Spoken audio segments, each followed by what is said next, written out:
Muito bom dia para você que está ligado aqui na TV Band Vale. Eu sou Magno Magalhães e está começando aqui agora o programa Construção e Valor.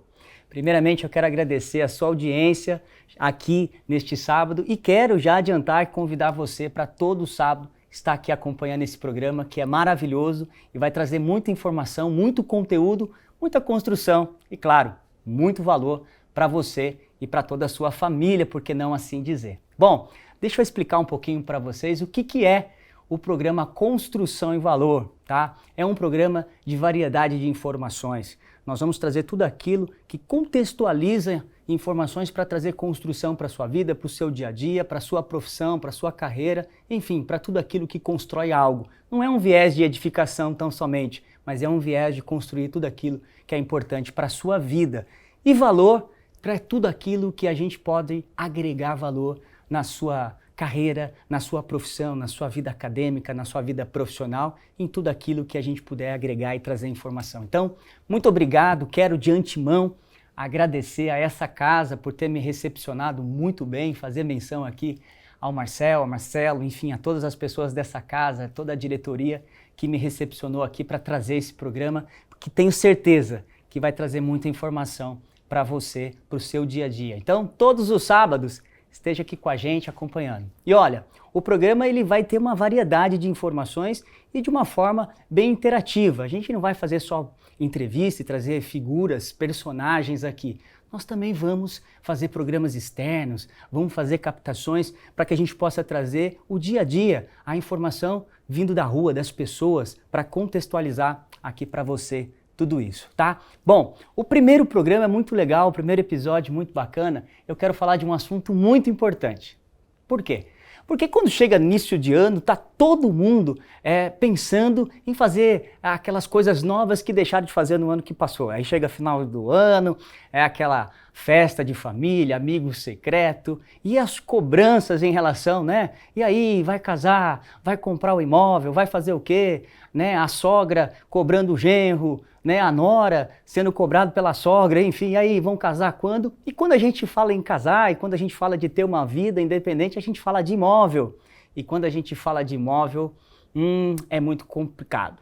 Por que é complicado? Porque quando chega a hora de comprar ou alugar o imóvel, a gente precisa se atentar e muito na hora de fazer esse tipo de transação. Bom, e para começar esse primeiro programa, esse primeiro episódio, o tema Direito Imobiliário. E para isso, estou aqui hoje com a nossa amiga e especialista em Direito Imobiliário, Michele. Muito obrigado por estar aqui nesse primeiro programa falando um pouquinho desse assunto tão relevante para o mercado. Magno, bom dia a todos. Estou muito feliz de estar aqui com vocês. Espero contribuir para esse programa. Vai ser muito especial. Vai ser sim. Bom, pessoal, mas olha só, antes de eu explorar um pouco aqui a doutora Michele, que domina o assunto, eu quero trazer aqui para vocês uma informação interessante. Queria pedir para a produção colocar aqui na tela. E, doutora, olha que interessante. Isso aqui é uma matéria muito recente que traz, inclusive, uma informação de o seguinte, né? Que a locação de imóveis ela tem crescido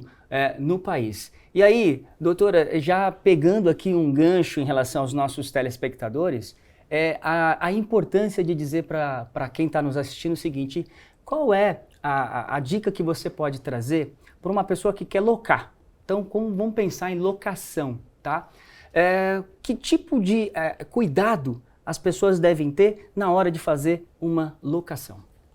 Magna, é muito importante mesmo a gente cuidar na hora de fazer um contrato, de observar primeiro a questão de prazo, né? Acho que é muito importante a gente entender a nossa demanda pessoal.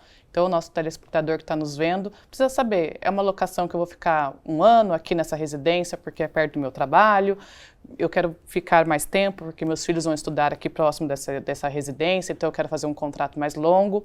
Então, nós temos um princípio, nós temos a lei do inquilinato que nos rege, então nós temos uma lei específica para cuidar da matéria e ela traz, obviamente, primariamente a questão da locação de temporada, que a gente sabe que é até 90 dias, mas para quem vai fazer uma locação residencial ou até mesmo comercial de alguma imóvel para poder fazer a sua propriedade de negócios, sim, a gente pode fazer de 1 ano, a gente pode fazer de 2 anos, a gente pode fazer de 3 anos, se é uma locação comercial, até 5 anos, para que nós possamos ter direitos a acessos a outros direitos que a lei do inquilinato prevê como uma renovatória. Então, primariamente, conversar em casa.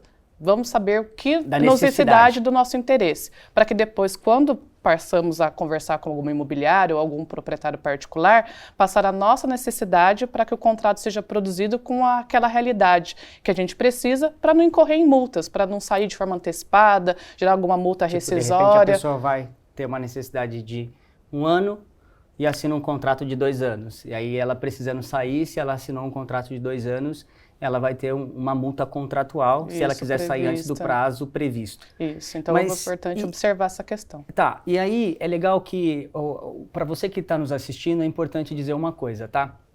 O nosso programa não consiste somente em trazer aqui essa fala com as pessoas que estão participando conosco em entrevista, mas também, doutora, a gente tem uma interação com o público. E para isso, eu já queria colocar aqui na tela a dúvida de uma pessoa que nos encaminhou, que é falando sobre um tema muito parecido com isso que você acabou de dizer aqui. Vamos lá. Vamos ver. Fala, Magno, bom dia, tudo bom? Meu nome é Matheus. Cara, eu tô precisando alugar um imóvel por 1 ano. Porém, no contrato eles estão estipulando 36 meses. Eu queria saber se isso é permitido por lei, se é válido. Eu queria essa força aí que você me desse, por favor. Valeu. Bom, como a gente observou aqui, doutora, a gente viu que existe aqui uma dúvida muito clara sobre a obrigatoriedade de assinar um contrato. Então, uma pessoa ela é obrigada a assinar um contrato de 36 meses? Houve aqui alguma infração por parte de quem alugou esse imóvel exigindo 36 meses? Tem um prazo mínimo? Porque fica a dúvida. E aí, vou alugar um imóvel. Qual que é o prazo mínimo? Eu sou obrigado a assinar 24, 36 ou não? Se eu quiser alugar um imóvel por 12 meses, eu posso alugar? Então, muito pertinente a pergunta, já linkou um pouco, que a gente conversou um pouquinho anteriormente, e é isso que a gente precisa observar. Um contrato, ele é sempre bilateral. O que significa isso? Tem que atender o interesse das duas partes. Não pode ser impositivo, tem que ser bom para as duas partes, para que ambas possam assinar com segurança, um acordo. Um acordo de vontades. Então, partindo desse preceito que a gente tem que seguir, o inquilino que vai buscar um imóvel vai passar suas necessidades e o proprietário, obviamente, também seus interesses. Poxa, eu tenho uma expectativa de locação de 36 meses, porque com essa renda eu estou pagando um carro, estou pagando a faculdade da minha filha. Então, as minhas locações têm esse decurso de tempo para essa minha dogmática de necessidade financeira. Mas, conversando com você aqui e percebendo que você só precisa de 24 meses, porque a sua empresa vai ficar aqui, né, por exemplo, na cidade por esse período, vou ajustar o tempo para a sua necessidade. Então, é bom deixar nosso cliente aqui, né, o pessoal dos nossos telespectadores bem atentos. Não precisa ser um prazo que a parte te imponha, tem que ser um acordo das duas partes para que redija um contrato que se funcione para as duas partes. Então a imposição nesse caso, ela não pode ferir, né, esse direito, né, ambíguo, digamos assim, que é justamente o seguinte: se eu quero alugar um imóvel e eu preciso desse imóvel por 12 meses, também a outra parte que está alocando não é obrigada, porque é importante falar com todo mundo que está assistindo, porque às vezes acontece também que a gente está falando não só com quem vai locar, mas com quem é o locador. Isso. E de repente ele não é obrigado a aceitar um contrato de 12 meses. Isso, mas aí a pergunta é o seguinte: no caso de um imóvel residencial, existe o prazo mínimo em que existe alguma questão na lei em que exige lá, ó, no mínimo tem um contrato de locação residencial, tem que ser de 12 meses? Sim. 6 meses? Eu posso alugar? Porque temporada você disse, 90 dias, ok. Mas se for para fins residenciais, qual que é o prazo? Existe algum prazo mínimo para isso? Isso mesmo. Ultrapassado esse prazo, nós temos para o contrato de temporada, que pode ser de até 90 dias, o contrato residencial de 4 meses, 120, às vezes para um ponto comercial. Vou até dar o exemplo que também é muito comum. Na época de eleição, eu quero alugar um ponto comercial no centro, porque é só por 90 dias, porque é aquela expectativa, né, de uma atividade de eleição partidária. Então, eu não quero uma locação de 5 anos, como uma locação comercial normalmente é a praxe. Então, ultrapassados os 90 dias, eu posso fixar 6 meses, posso fixar 1 ano, posso fixar 18. O que nós temos da praxe que todo mundo conhece? Faça um contrato longo, mas normalmente se pede para ser incluso uma cláusula, mas ela não está na lei, mas é uma disposição comercial muito comum do direito imobiliário, de uma liberação de multa após 12 meses, desde que respeitado um aviso prévio de 30 dias. Então, para chegar num atendimento das duas partes, o que poderia ser estipulado como um acordo? Olha, então vamos fazer de 24, mas se você chegar até os 12 meses e me comunicar depois disso, me dar 30 dias, né, de uma comunicação prévia, está livre da multa. Então, é possível acondicionar cláusulas que consigam adequar às necessidades das duas partes. O tempo que aquele locador às vezes gera de expectativa e quer no contrato, mas também do inquilino que com medo de ter alguma multa, mas pelo menos por um tempo eu cumpri aquela obrigação, depois dela eu estou liberado. Então na verdade o que pode acontecer aí então, até para ficar bem claro para quem está nos assistindo, é que é o seguinte, então, isso tudo é conversado. Isso. Então tudo parte de um princípio, de uma conversa. Então você que está assistindo em casa, é importante sempre levar em consideração que não existe uma obrigação. Isso. Então se não alguém é nada disser, positivo. a lei fala que tem que ser 36 meses e a lei fala que se você sair com menos de 24 meses, não existe essa lei. Não é então assim. É Está na importante redação porque da lei do a inquilinato. gente vê muitas vezes as pessoas fazendo o quê? Não, você tem que pagar uma multa, você ficou 1 ano e meio no imóvel. E aí eu acho que o que cabe trazer para as pessoas que estão nos assistindo é atentar para essas disposições de negociação. Iniciais. Então, assim, no início do contrato, eu sabendo da minha necessidade, eu vou trazer aquela necessidade para o contrato. Eu não vou esperar a imposição vir primária já do contrato, aceitá-la e depois ver, nossa, isso aqui não atendia a minha necessidade. Então, buscar uma leitura prévia, se necessário, um advogado de sua confiança, para adequar aquela realidade. E lembrando, sempre, é um contrato que nós estamos falando bilateral, tem que atender às necessidades das duas partes. Isso é muito legal, muito importante para você que está assistindo, justamente isso. Então, não existe nenhum dispositivo na lei que obriga você a pagar a multa, por exemplo, com menos de 24, não. Com mínimo 12, o contrato tem que ser 36. Eu acho que aí o X da questão é essa questão bilateral que atenda ambas as partes para poder garantir os interesses que cada um tem, tanto de quem está alocando quanto quem vai fazer a locação. Bom, doutora, vamos fazer o seguinte, a gente vai agora encerrar esse primeiro bloco e depois, daqui a pouquinho, a gente vai voltar e a gente tem mais assunto para falar aí. Você que está aí, acompanhe, continue ligado aí que a gente volta já já, tem muito mais informação sobre direito imobiliário aqui para você. E no segundo bloco a gente vai falar sobre aquisição. Não perca, até lá.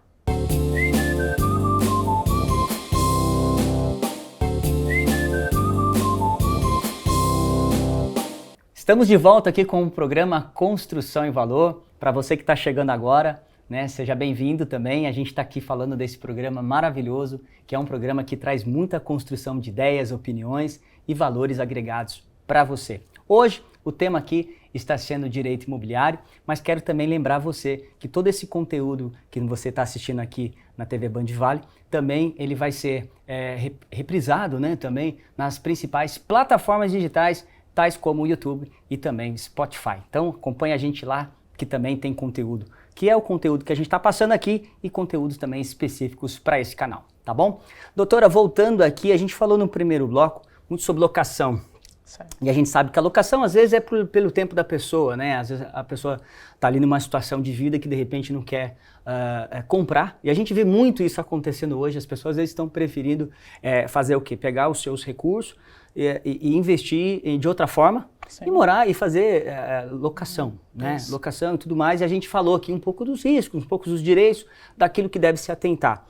Entretanto, tem aquela pessoa que não, quero comprar, quero investir, né? E a gente sabe que o mercado imobiliário, de uma forma geral, ele está muito aquecido, né? Certo. E aí eu quero trazer uma matéria muito legal aqui, também recente, que a gente tem, que é essa matéria aqui, e que fala um pouquinho do aquecimento do mercado, né? Porque naturalmente, com essa questão da taxa de juros em queda, né?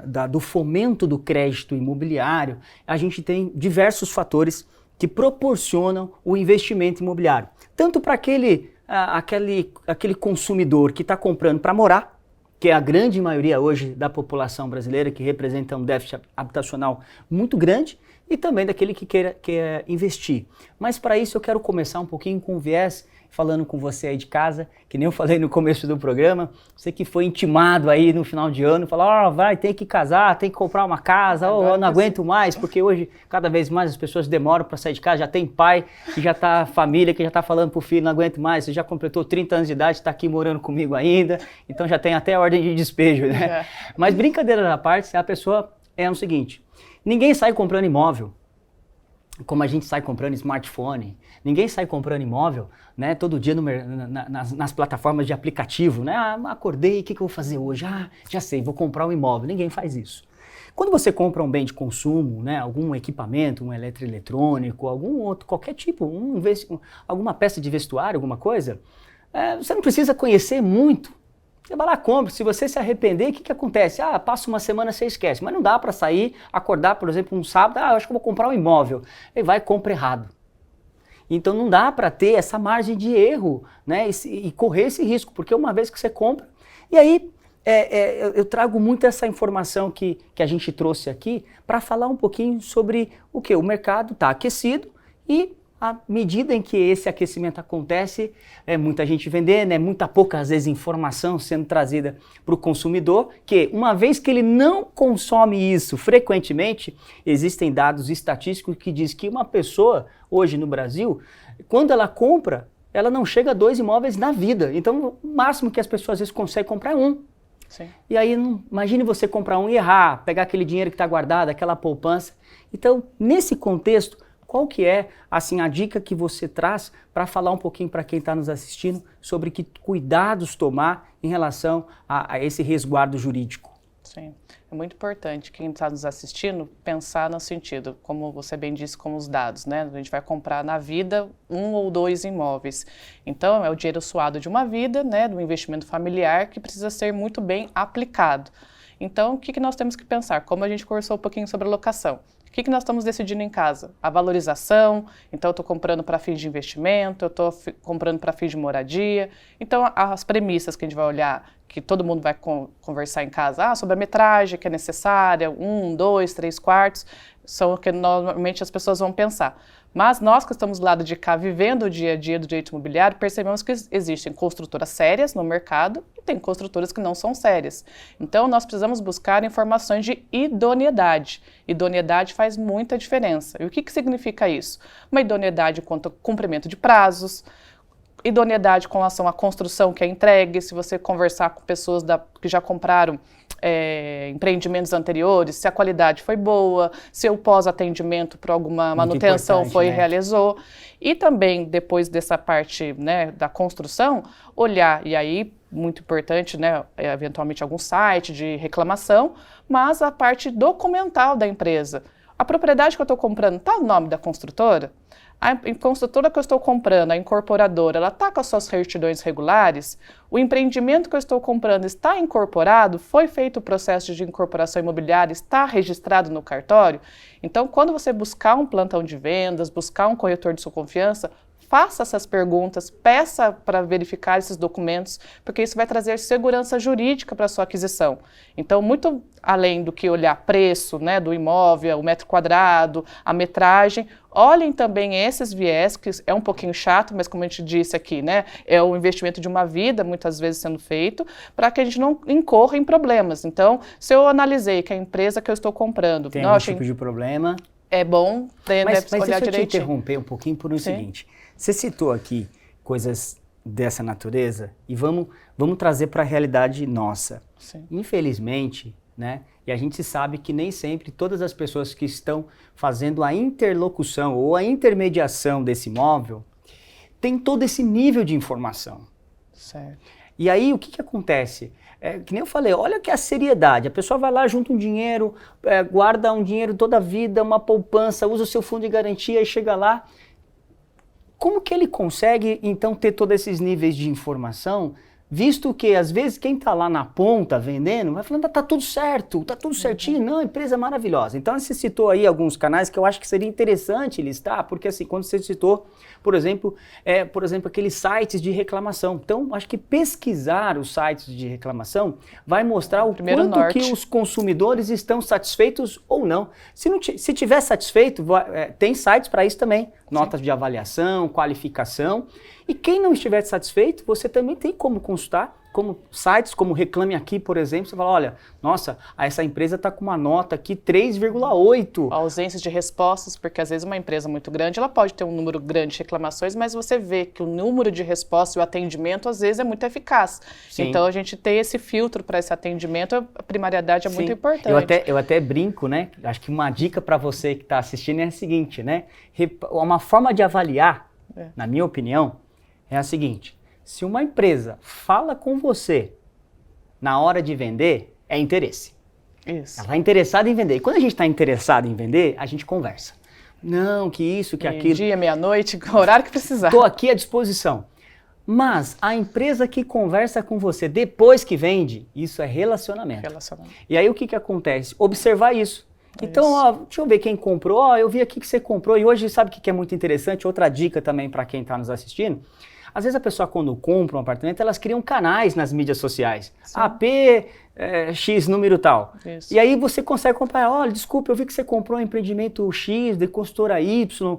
Me diz uma coisa, como é que foi? Isso. Trocar experiências como é muito válido. Porque a gente vê hoje muito fato de obra atrasada. Quem compra para morar, compra muitas vezes e financia o empreendimento na planta, que é durante a fase de construção, né? Existe um meio pela qual isso acontece, e às vezes demora para sair o financiamento, fica exposto à taxa de juros, e existe uma série de complicações. Então, eu acho que a idoneidade, como você bem disse aí, é algo muito fundamental para você que quer comprar. As empresas saiba de quem está comprando, né?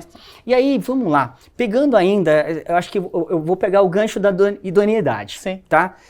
Existe uma outra coisa que é muito interessante, é o seguinte, talvez quem está nos assistindo fale assim, olha, eu não tenho recurso para comprar de uma construtora, mas apareceu aqui no bairro onde eu moro, na rua onde eu moro, e o que acontece muito que são as autoconstruções, que são pessoas, microempresários, que decidem comprar um terreno, construir uma casa e depois, literalmente, vender esse imóvel. Aí eu quero perguntar para você, eu acho que é uma dúvida muito forte de quem está nos assistindo, que não compra de uma empresa, não, olha, eu não tenho recurso, né? Porque às vezes é mais caro e tudo mais, as localizações. Mas e quem compra uma casa na rua? Porque a gente fala de condomínio e tudo mais, mas e quem compra uma casa em rua pública? E está comprando de uma pessoa física? Na verdade, não é pessoa física porque para financiar, mas às vezes acontece de alguém, ó, eu construtor menor, né? Isso, é um construtor menor. Tem os mesmos direitos? A gente vai buscar, lógico, o dever de informação e de serviço está acontecendo da mesma maneira, então as garantias também são as mesmas, né, de uma construtora grande e de um construtor pequeno. Mas acho que, se permitir aqui, eu vou dividir essa pergunta em dois temas. Eu posso ter, como você bem colocou, uma pessoa que começou a desenvolver, né, compra um terreno, construa uma casa e vendo, faço dinheiro com aquilo e vou fazendo outras. Na pessoa física. Na pessoa física, ou abrir uma empresa pequena, né, uma unipessoal, uma empresa pequena, que ela não vai ter o porte de renome que nós estamos aqui falando sobre na primeira parte. Então, obviamente, que se eu for fazer esse tipo de aquisição, e até porque se eu fizer ele financiado vai ser exigido, mas se eu comprar com recursos próprios, aí eu peço que a pessoa que está nos assistindo faça essas devidas análises, se primeiramente a documentação da empresa, no sentido de documento do imóvel, está regular. E o que eu estou falando disso? Falando de habite-se. Então, assim, se eu for fazer uma casa, eu preciso fazê-la, tenho que ter pedido licença para a prefeitura, né, para ter todas as aprovações. Recolher os impostos. E quando eu terminar esse procedimento, eu vou ter que chamar a prefeitura novamente e falar, olha, a obra está acabada. Então, ela vai voltar lá e vai falar, você realmente, o que você me prometeu para construir, você realmente entregou. Então, veja, essa matrícula da propriedade que você está comprando está com a verbação da construção e esse documento se chama habite-se. Então, acho que uma dica que eu posso dar aqui para alguém, além de olhar, obviamente, o que eu vou falar na segunda parte, que é a idoneidade do nome, então seria umas certidões judiciais, mas vou relatar aqui daqui a pouquinho, mas a primeira dica é, olhe se você está comprando um imóvel que está averbado, porque isso é caro. Então, se você não tem isso já feito na matrícula, averbado... Então, é uma fria comprar um imóvel. O famoso, acho que aí é aquela história, estou comprando imóvel, daí pergunto, tem habites? Não, não tem.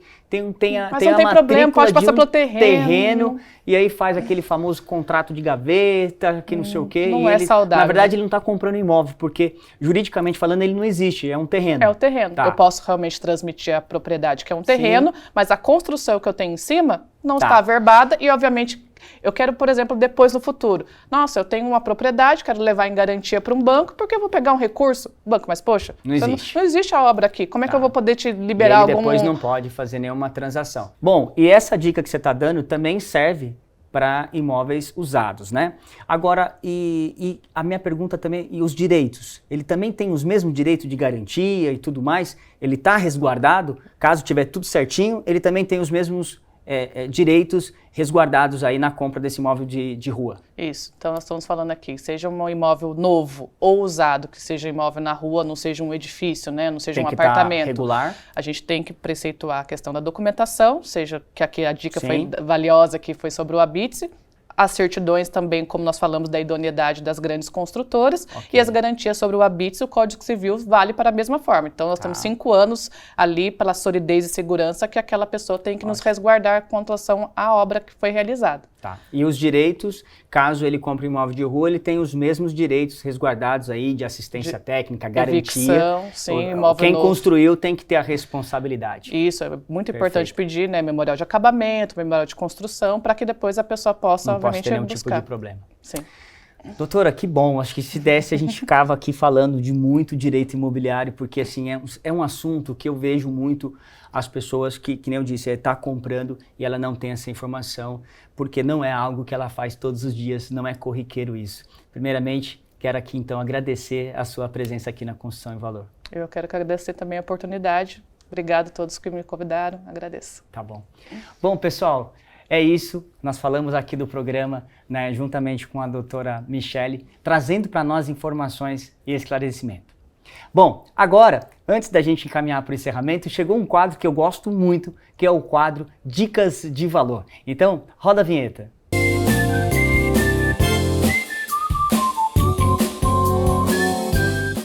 Olá, Magno e todos do programa Construção e Valor. A minha dica de hoje é uma dica muito importante para quem trabalha na área comercial, independente do ramo de atividade. É trabalhar com uma gestão visual bem clara para todos os colaboradores. Aqui na empresa, nós trabalhamos com uma gestão visual que a gente disponibiliza para os colaboradores os clientes que nós estamos concorrendo. O que isso ajuda? E no nosso entendimento tem favorecido. Os colaboradores, parte do time, torce para que a gente consiga ganhar aquela proposta, aquela concorrência e sabe também para onde a sua empresa, né, quer chegar. Eu acho que isso tem sido uma coisa muito boa dentro de onde nós trabalhamos e eu acho que qualquer empresa que puder, mesmo que tenha um sistema dentro de um computador, tenha uma planilha muito bacana, trabalhar com simples quadros também, onde você coloque os clientes que estão em expectativa, o status da concorrência e também celebrar com o seu time aí, quando você realmente ganhar a concorrência e fechar um novo negócio. Valeu, Magno!